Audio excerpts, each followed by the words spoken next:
The purpose of this podcast is simple. We want you to get to know your doctor before meeting them in person, because you're making a life-changing decision and time is scarce.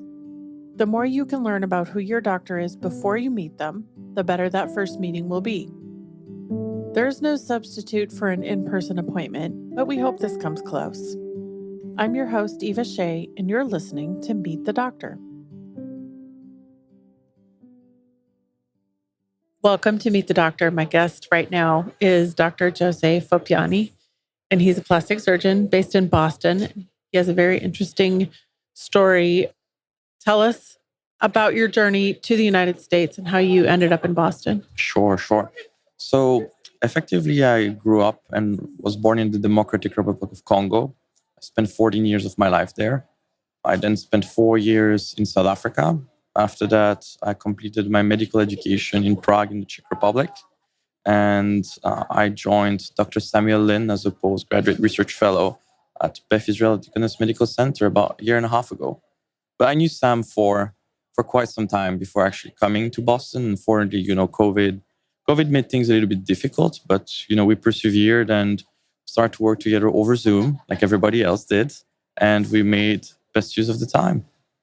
So what was it that you were doing in Prague that connected you to Dr. Lin in Boston? So I've always been very dedicated to pursuing research, because the one thing that I will tell you is one way to make a long-lasting impact on patients. It's very small steps at the end of the day, especially when you're not somebody like Dr. Samuel Lin. It takes time to get to this level. So in the beginning, you just try to make small changes, try to find things that are going to make a difference for people.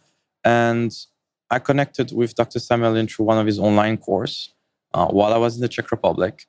So I would be either studying, or I would be going to, let's say, the OR during the day. And then usually around midnight or 1 a.m., I would be joining his course that he would be giving in Boston around 6 p.m. at night. And we did that for close to a year and a half. And pretty much while he was giving his lectures, toward the end of the evenings, I was working for him remotely. What kind of research were you doing at that time? We were doing a lot of big database research. Oh, so yes. Effectively, those are where you can really see trends when it comes to investigating patient outcomes, but they just require a lot of work. So pretty much for a year and a half, what I was doing with Dr. Lin is between 11 and let's say 1 a.m., we would be taking CPT codes and just cleaning rows and rows and rows of data, de-identified data. And it took us nearly a year and a half to go through close to 70,000 patients. That sounds so fun. It was a lot of work, but it was worth it in the end. It was worth it. So is one of your skill sets from this work to be able to manipulate and use big databases and move the data around like SQL? And definitely, I would say that experience for a year and a half really equipped me with a lot of tools when it comes to performing big database research, from cleaning data, from analyzing data. I think more importantly, it's actually being able to identify limitations of data set. A lot of the time you see people making claims, but as much as the claims are very valuable, knowing what you can say based on the data that you have and what you cannot say, I think is as important. Do you find that doctors are pretty good at analyzing data just from medical education, or is that something you have to spend more time on? I would say it's definitely something that you need to spend more time on. Medical education has a lot of values. It does bring a lot of skills. But when it comes to pure research and data analytics, it is something that you need to put extra time in. It's not something that's as integrated as it should be in the medical curriculum. I do think it's getting better. I do think medical faculties are recognizing the need for doctors to really be able to understand the data that they're being presented, that may be at conferences, maybe at booth or exhibitions. So it's getting better. Study design and research design is really challenging. And nothing showed us how hard that is more than the last 3 or 4 years of watching data be released about COVID and everything surrounding it. And I've paid close attention to that. But even inside of our own space in plastic surgery, I've seen doctors study marketing behavior and publish papers that are completely wrong, 100% wrong, and then refuse to look at the other data that says it's wrong. So, I mean, it's a bit of a side story, but I do understand where you're coming from. That accuracy and saying what you can say from a set of numbers and being aware of what you can't say is really important. No, I would agree with you. I don't think that any of those, let's say, papers came from bad intent. It's just a little bit of Never. misunderstanding of like, look, this shows something, but you cannot make like a hard conclusion from it. You may be able to take association out of some of the data sets, but in order to find causality, it's going to require a lot more work than usually what you see. Yeah, exactly. Well said. So, have you also spent any time treating patients directly, or have you been doing research mostly? Here in Boston, I've been mostly doing research, entirely doing research, as a matter of fact. While I was in Europe, I did participate quite heavily in patient care and also in all of the surgeries. So I do have also that side of things, that experience of things, if that makes sense. And I'm always able to compare what is being done in Europe, what is being done in Africa, and what's being done in the US from like a patient care kind of standpoint. And it's been very interesting to notice the differences. Can you lean into that a little bit and speak to what those differences might be? Sure, sure. There's some positive differences. There's other where I don't want to say negative, but it's also about kind of like resources utilization. But I would say sometime what Europe and Africa also brings to the table, it's showing you that you don't always need to invest that heavily in a lot of different tests. Like, unfortunately, here in the US, it's been getting better as well. So it's a lot of positive things.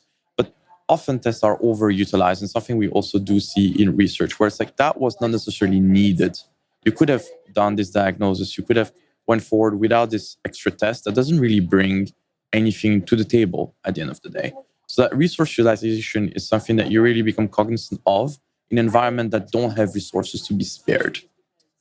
While here in the US, something that you really see is how far clinicians are really willing to go to really get the best outcomes for their patients. They really have the opportunity here in the US, not just through the incredible training that's being done, but just through the time that they're able to spend with patients to really go to bat for them and really get the best outcomes. In plastic surgery, that's absolutely true. In plastic surgery, for The sure. time.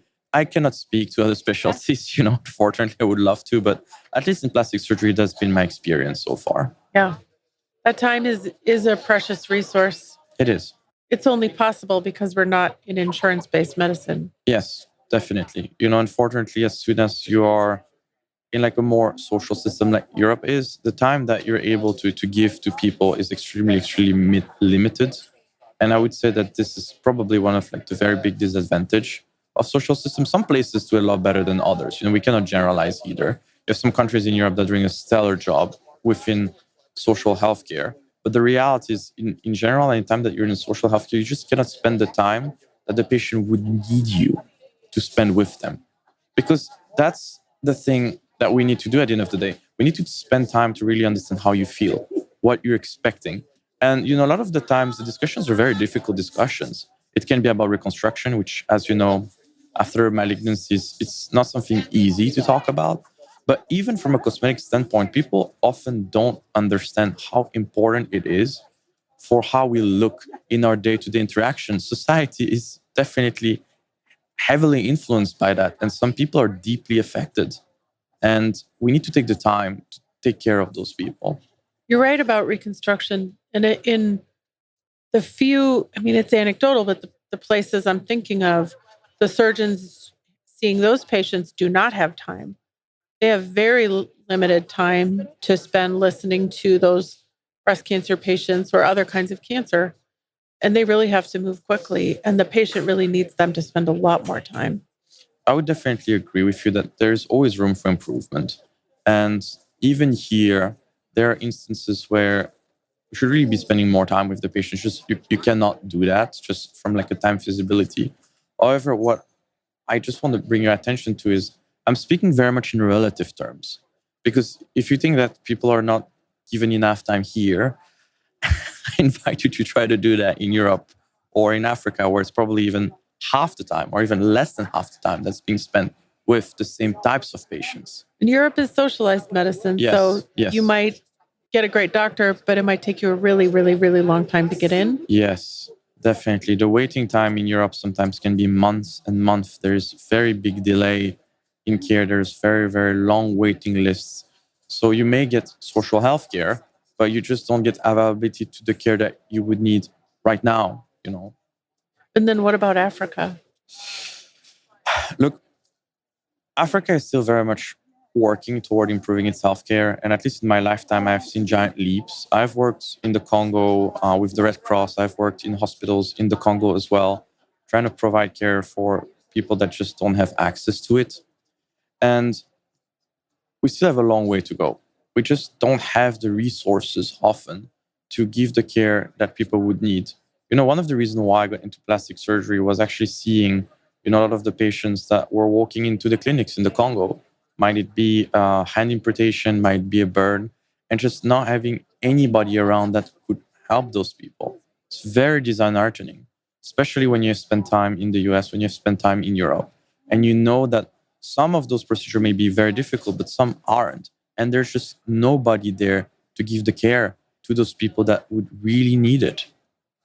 Do you see people come through on mission trips or? We do. And, you know, mission trips help tremendously. They do. They do alleviate the burden. But the reason why a lot of the mission trips aren't successful, and again, we see a trend that's being corrected, is you cannot simply have, you know, physicians coming for, let's say, 2 weeks a year and then going. You really need to establish long-lasting relationship with the physicians and with the doctors that are there. You need to train them. Even if it's 2 weeks, you train them in something very simple, and they're going to be able to do it because the people of the Congo, and I'm sure I'm speaking for Africa in general, they're very resilient. They're very adaptable. If we give them the tool, they can really get the job done. So it's really going to be about establishing long-term relationship with institutions in the US, in the Europe, getting those people trained. And we have seen some of those initiatives here at SPS that have trained physicians in South Africa and in other part of Africa. And those are the right first steps. It's not just about going for 2 weeks, it's about giving them the tool to care for their patients. Maybe not a very intelligent question for me to ask, but are there enough doctors?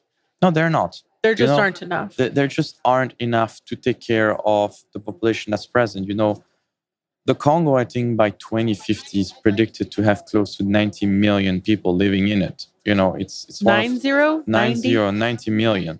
Congo is one of like the fastest growing population like in sub-Saharan Africa.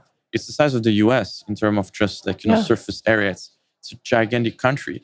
And we simply do not have enough physicians. We do not have enough institutions. There's just not enough training. There's not enough resources to train the people there. But, you know, we have worked remotely, even actually with Dr. Lin, giving lectures over Zoom. You know, like we would set like an hour of our time. We would get the faculties in my own town. We'd give a lecture about, let's say, the treatment of burn, very basic things. Dr. Lin would be speaking in English. I would be translating in French. And something that's that easy to do, you know, just Zoom, nothing really complicated, just an hour of your time. It makes a world of difference to education. How many languages do you speak? Fluently 2, English and French. I speak a little bit of Swahili. I do need to brush up on that quite a lot, unfortunately, and a little bit of Czech. So in the Congo, they speak mostly French? Mostly French, definitely. French is the national language. We also speak Swahili. We speak Lingala. I'd say that those are 2 of like the more prominent languages. Most of the time, though, we mix French with Swahili together. So we kind of have our own little language. And then you must have picked up some Czech while you were up there. In the Czech Republic, yes, definitely. Czech is a very difficult language. I'm going to tell you that. I learned Polish. I totally understand. I'm sure you do have to learn Polish, Czech. A lot of like the Central and Eastern European languages are very challenging to learn. And you can't put that many consonants in a row. It's just not right. No, you just cannot. And then you're like, oh my God, I do not understand how to say this. You know, I can understand a medical book, but all of the declination in the end, I have no idea what's going on here. I do speak enough Czech that I could get like a patient history. You know, that's kind of like what we need to do. But conversationally, not there. A lot more work needed. You could probably order street food and... Yes, that I could do. Survive in a restaurant. And survive in a restaurant, exactly. I mean, that's how it starts at the end of the day. Yes, it does. Baby steps. What does your day-to-day look like now? Are you mostly at a desk? Sure. So right now, as research fellow, a lot of the work that we do is kind of like, let's say, bridging reading and kind of like clinical work. So we tend to work at the back of like the plastic surgery clinic. Effectively, we're there working at our desk, maybe reading papers, maybe doing calculations, maybe cleaning the big database that we're talking about. And then we kind of take that and through our like experiences, either through like observing physician at our own institution, at other institution. A couple of our fellows are also doing sub internships. We're trying to kind of take that clinical exposure that we get to direct our research. That's something that we're very, very adamant about at Beth Israel. We try to really have meaningful research that has some clinical implication. But the only way that you're going to be able to do that is if you are observing and trying to identify problems that are present within clinical care, if I make any sense. Because the only way that you're going to be able to target a problem is if you see it clearly. You need to identify what a problem is in order to really be able to ask the right questions. Okay, this is the problem. How can we solve it? Which way are we going to go? If you don't have a big picture, you're not able to do that. And by asking the right questions, you're really able to build the full landscape of the problem. I'm sure might it be in any form of industry, anytime that you start dealing with an issue, it's really the tip of the iceberg. Your job is trying to find the root of the iceberg. And in research, we're just asking small questions, one after the other, and we're really trying to get to the root of that problem. It sounds awfully similar to how we approach marketing. Oh, it is. The thing that I find really like interesting, because as much as I have a medical background, at least back when we're a lot more involved in like the business side of things. There's so many similar things about effective, logical thinking and problem solving algorithms, marketing, medicine, literature. It doesn't matter really what you're looking at in terms of a field. It's about applying principles. Well, we're trying to solve a problem at scale by figuring out what is the problem and then asking the right question about Exactly. It's exactly the same. It's always like principles, principles. Doesn't matter what you're looking at. I love the idea that you're treating patients at scale by doing research. I think that is brilliant. And I had not thought about research in that way, that you're actually able to take care of thousands or hundreds of thousands of patients with the work that you're doing and not just one at a time all day long. No, exactly. At the end of the day, you do need both of those really like work hand in hand. Yeah. For us to have like, a quality functioning healthcare system. But I would say that that's what's the most rewarding in research. The fact that you really feel that even if it's a small change, because it impacts so many people, it is something worth pursuing and putting, your heart into. Yeah. Because I can tell you that when we think about research, most of the time, you're like, oh, you're sitting at a desk, just typing things away. And I would say that that's often what people see. But what they don't see is the fact that we're really putting hours and hours of work into things, because we know that it could have an impact not on one person, but many. And that's where we get our motivation to keep moving forward, helping people. Have you heard of deep work, the concept of deep work? No, I haven't. In any kind of creative work, art or music or marketing, even writing, and I've learned this over 20 years, there's times of the day or parts of the week where I'm much better at what I'm doing, which I guess as you get older becomes more important because you have to find your sweet spot where you're going to be the most impactful. And for me, that's in the morning. And so I started kind of molding my schedule around where I can do deep work. But then if you start doing too much stuff and you don't protect that time, you can really suffer creatively and not get any thinking done. So I wonder if that resonates with you at all. Are there parts of the day where you just really go heads down into numbers or into a project and don't even want to look up, don't even get a cup of coffee or go to the bathroom? No, I deeply resonate with that. Yeah. I'm going to tell you that. What happens often is like, we work on probably like 30 projects like at the same time.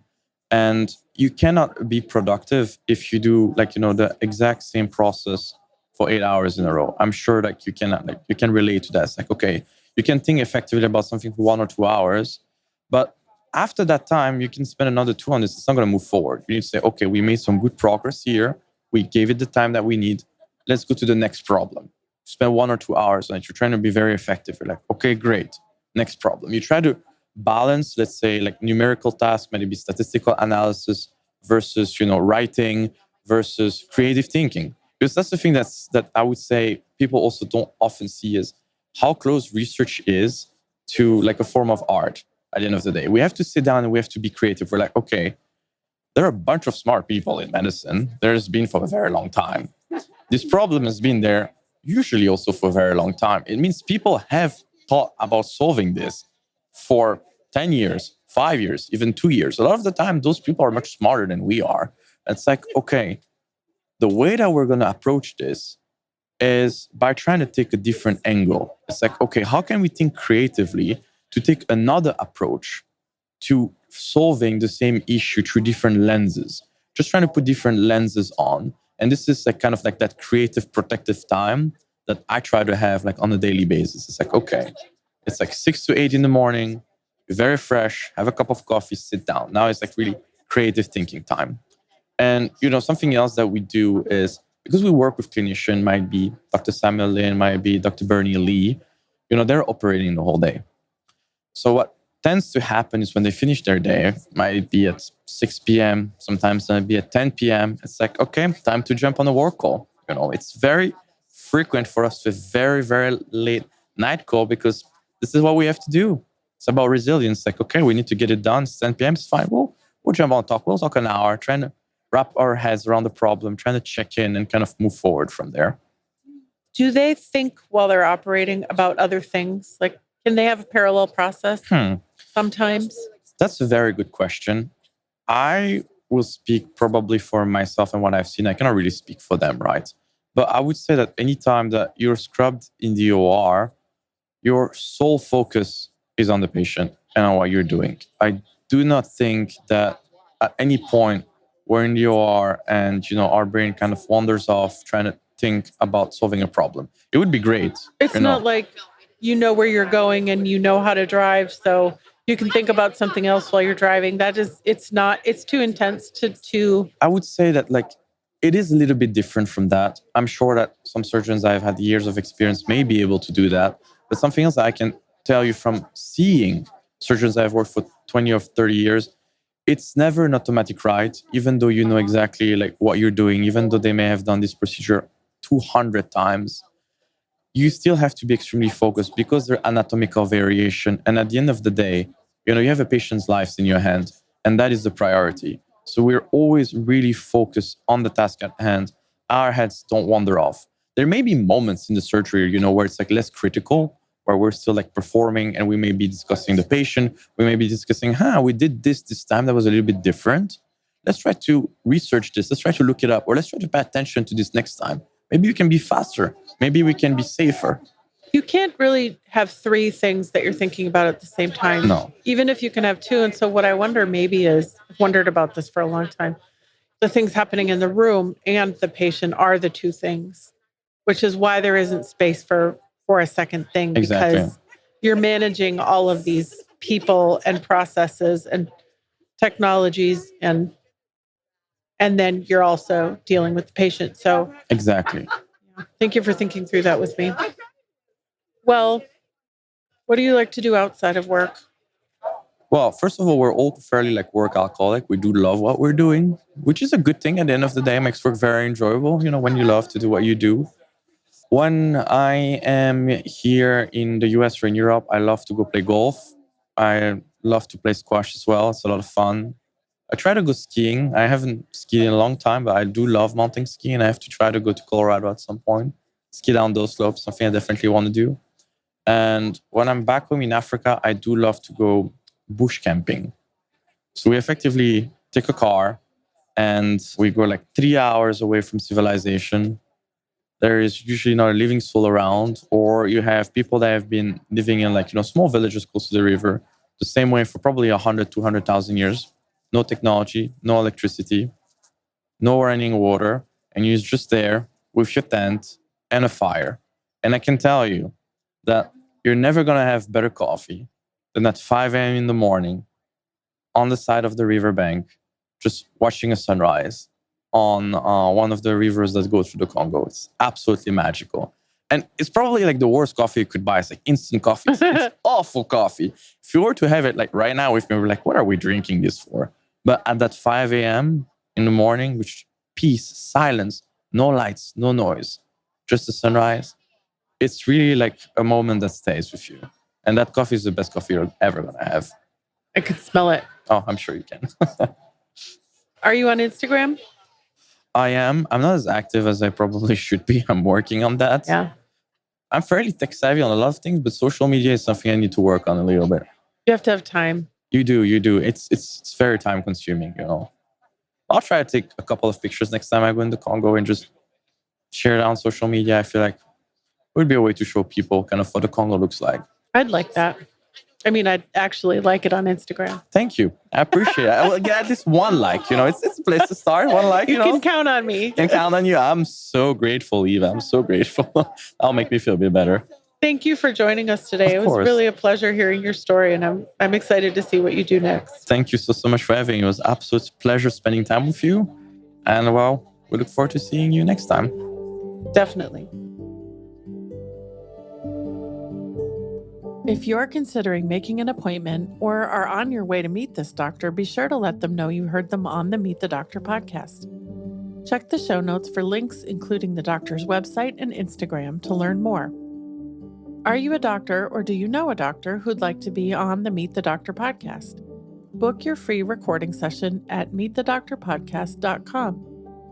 Meet the Doctor is made with love in Austin, Texas, and is a production of The Axis, TheAxis.io.